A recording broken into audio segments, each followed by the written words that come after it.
Okay, so I've created a Watchdog filter based on a question that was asked in the Aqua Computer forums, where one of the users had a D5 NEX that stopped updating the temperature it was reporting to Aquasuite, but apart from that was working normally. It responded to the inputs and it showed the correct temperature on its display, but the temperature reporting back to the computer was stuck. Restarting the service had no effect. Rebooting the PC that fixed it. He has all of the fans keyed to this temperature, which means when this temperature is incorrect, the loop itself could potentially overheat. The failure mode also means that the Aquasuite service does not change the sensor to its fallback value because Aquasuite thinks everything is operating normally. And he asked if it would be possible to set up a Watchdog timer that would change the temp to a fallback value if the sensor value had not changed over a specified time interval. Normal operation, there's always going to be some sort of variation in the temperature. What happened to him was that it stuck at exactly 38.08 C for several hours. So anyway, that was my inspiration. So the first step to do is to go in and create a new virtual software sensor in the playground.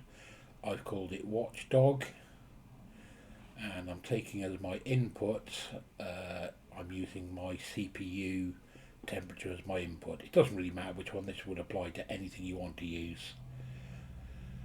And the way I get it to switch between it all is that I'm using from the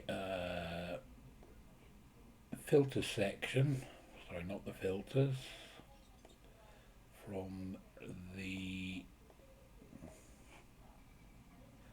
from the filter section I'm using an X trend step.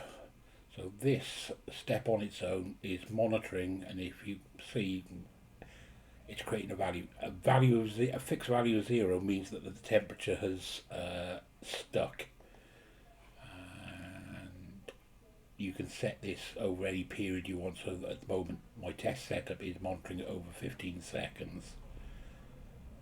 And if you keep watching this number, you can see it's changing slightly. It's always above 0 or less than 0, it doesn't matter which way.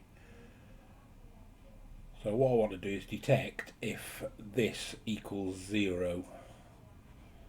So I've got a constant input set at 0, and then I'm saying that if either A or B is 0, if A equals B, then output a 1 to this switch.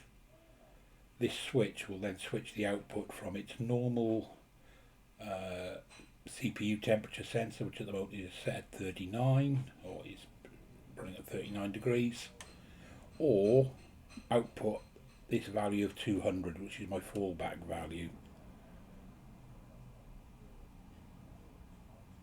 And I can test that's happening by right clicking, and if I go into my settings, so I've set this up to output 35 for 60 seconds, so that's to simulate a frozen sensor. And if I do that, now if you watch the output at the moment, it's still 35C over here. You're going to see this number slowly getting back towards 0. And when it hits 0, this now outputs a 1 to this switch, and that's now outputting 200 to my Watchdog sensor. And if you notice, I've also got a lively alert pop up, and I'll show you next how I've done that. And this is still reading a fixed 35C.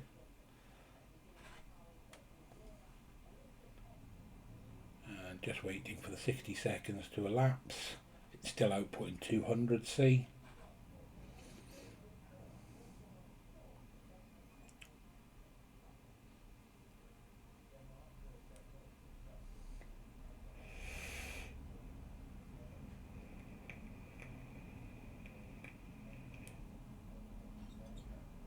And as you can see now, it's now outputting the normal CPU temperature. because the trend is now changing all the time. Now, how I got the alert to pop up was in the output section. I created a new alert. My in that I'm monitoring is the Watchdog value from the virtual sensor I created, and I've got a constant set to my alert value 200. So this is an abnormal condition, so this will only trigger if the Watchdog temperature equals this 200. I've then also added a 5-second delay in just to allow for any transients, and the output in this case I've just used a pop-up alert, but you could set any action that you want at this stage. Hope this helps. Let me just go back onto the virtual software sensor. So yeah, there we go. That's a Watchdog sensor.